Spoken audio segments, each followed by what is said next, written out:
Well, hello, my friends. Where you at? It is time for the Kansas City Chiefs, number 10 of 32 NFL team previews here in 2023. I'm Jim Derry, and this is bet.nola.com, powered by the Dattitude Podcast. Moving on to the defending Super Bowl champions, the Kansas City Chiefs. It should just be easy. They have Patrick Mahomes. They still have Travis Kelce. They still have Andy Reid. Good night, everybody. Preview's over. Tomorrow's the Las Vegas Raiders. We'll see you then. Not so fast. This team has some things that make me worry just a little, enough to get me off of some of these numbers, enough to make me stay away from Super Bowl futures, enough to make me stay away from division futures. All things we need to talk about coming up next.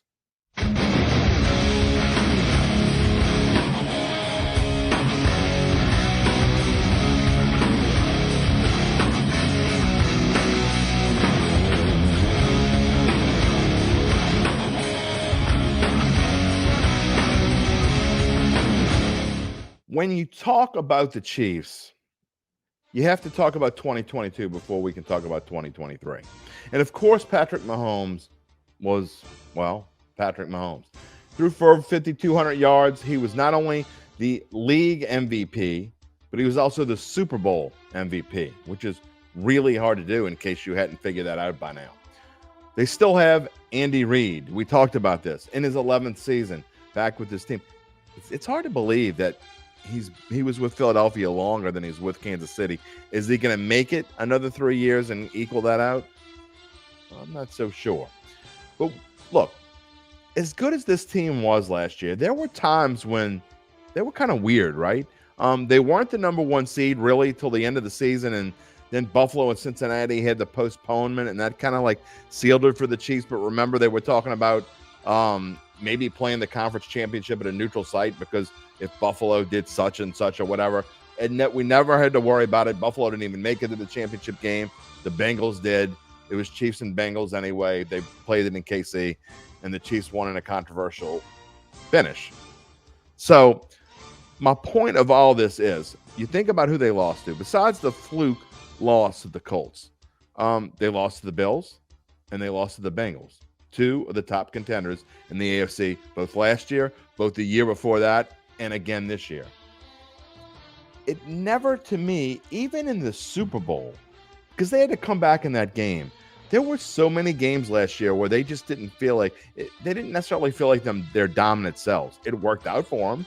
They went 14-3. So when, in my little story, I always had the section of, what goes right and what has to go right. Well, if you would have had a section last year that said what needs to go right for this Chiefs team to win the Super Bowl, I would have said pretty much everything that ended up happening.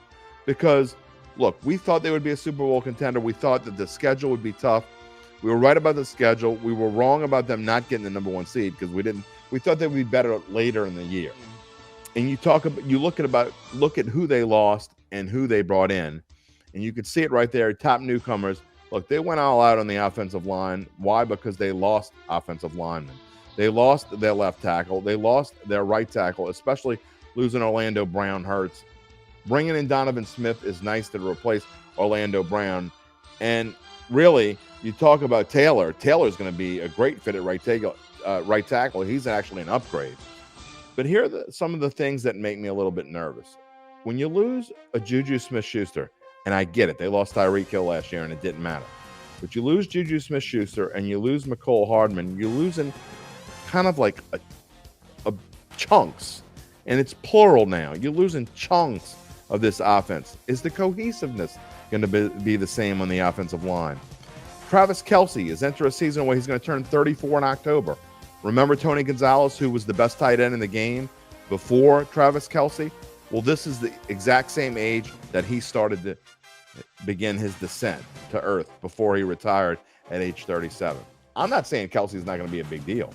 But when you have 1,330 yards and 12 touchdowns, if that changes to, let's say, 1,050 and 9, or say you get hurt, and Kelce's had seasons where he's gotten hurt and missed games, how much does that affect this team? Mahomes without Kelce is a huge deal. One day it's going to happen. But Mahomes without Kelce is a huge deal. Is this a season where he misses 2, 3, 4 games? Maybe it is, maybe it isn't. But even if he plays throughout, it's hard to believe that he can go through and have 1,330 yards receiving again. I just think this is maybe a season where he starts to slide. And then you look on the defensive side of the football. You lose Colin Saunders to the Saints. And then on the outside, you lose Frank Clark, getting a little bit older, but still to lose Frank Clark and to lose him to the Broncos, kind of a big deal. Safety Juan Thornhill is gone. He signed a 3-year, $21 million deal to go to Cleveland. So, frankly, big pieces of this defense, they're missing. And as we record this right now on August the 9th, you have defensive tackle Chris Jones, who's in a contract dispute. He's entering the last year of a contract extension that he signed a couple years ago, but now he's not happy with that deal. He wants a better extension. He's 29 years old. I don't necessarily blame him. He's going into the prime of his career for a defensive end. Is he going to get it? Most likely he's going to get something. Most likely they're going to come to a deal. But again, as I record this, he's missing camp, and he has missed camp. We're over 2 weeks into the Chiefs' camp, and he hasn't been there. Are we sure that this team 20th in rushing last year, which ended up not being a deal because they were first overall because they were so good in the passing game? I just don't know that. I mean, throwing for 5,000 yards is really, really hard to do. I mean, so if Mahomes let's say he throws for 4,500 yards and is a little bit more human, can the rushing game, can Pacheco take that next step and keep them up towards where they be? Because I'm not sure this defense is going to be able to finish 11th again. In fact, frankly, I don't think they're going to be able to do that.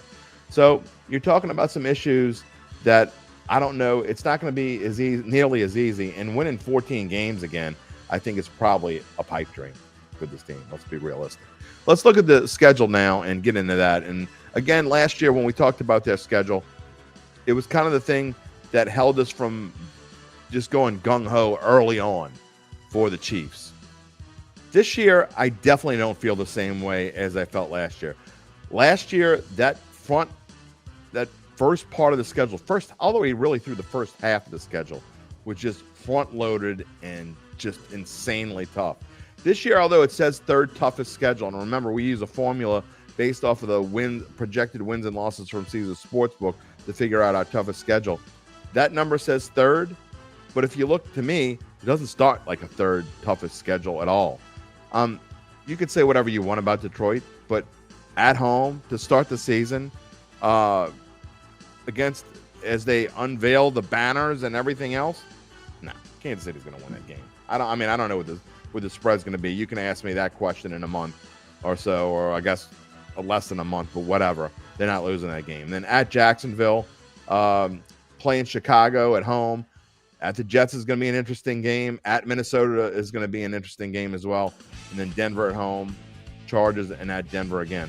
There are some things about this schedule that I know it's hard to say because 14-3 is tough, but this schedule is easier than it was last year. I mean, of course, we're all looking forward to the November 20th game after the bye week, after they come back from Germany where they play Philadelphia. Then it's a mix at the end of games that they almost certainly should win with games that are going to be tough. You're talking about at Vegas. I mean, we'll get to Vegas tomorrow, but at Green Bay, what Green Bay team are we going to see? But those are two teams. You talk about playing at Green Bay in December really is never easy. Chiefs had to do it a couple of years ago. In fact, Jordan Love was the quarterback of that game, and it was a low-scoring slugfest. Could we see that again? Maybe. Then you talk about playing Buffalo. They've had trouble with Buffalo in the regular season on December the 10th. At New England, playing in Foxborough in the middle of December before they come home for Vegas. And then two tough ones to finish it off. Home against Cincinnati, again, who they've had trouble with in the regular season. And then at the LA Chargers. So, and drum roll, please, it's time for predictions. 11-6. I just don't have the same feeling about this team. And when I say 11-6, I will tell you this. There is nothing. I mean, I have to have a best bet for every team. So with that, I'm going to tell you, I guess my best bet is there is some value. If you feel the way that I feel that Kansas City is going to struggle just a little bit, there's value in that under because you're getting juiced your way to be under 11.5. That being said, I'm not going to play it. It's too hard to play because I'd be surprised if they won 10 or fewer. And I'd be very surprised if they won 14 again. I just don't think it can happen with this schedule. And I don't think it can happen with this team because I do think their defenses are going to regress a little bit. Too hard to make any bet on this team. I think you stay away from them. Tomorrow, Vegas. Friday, Raiders. We'll see you then.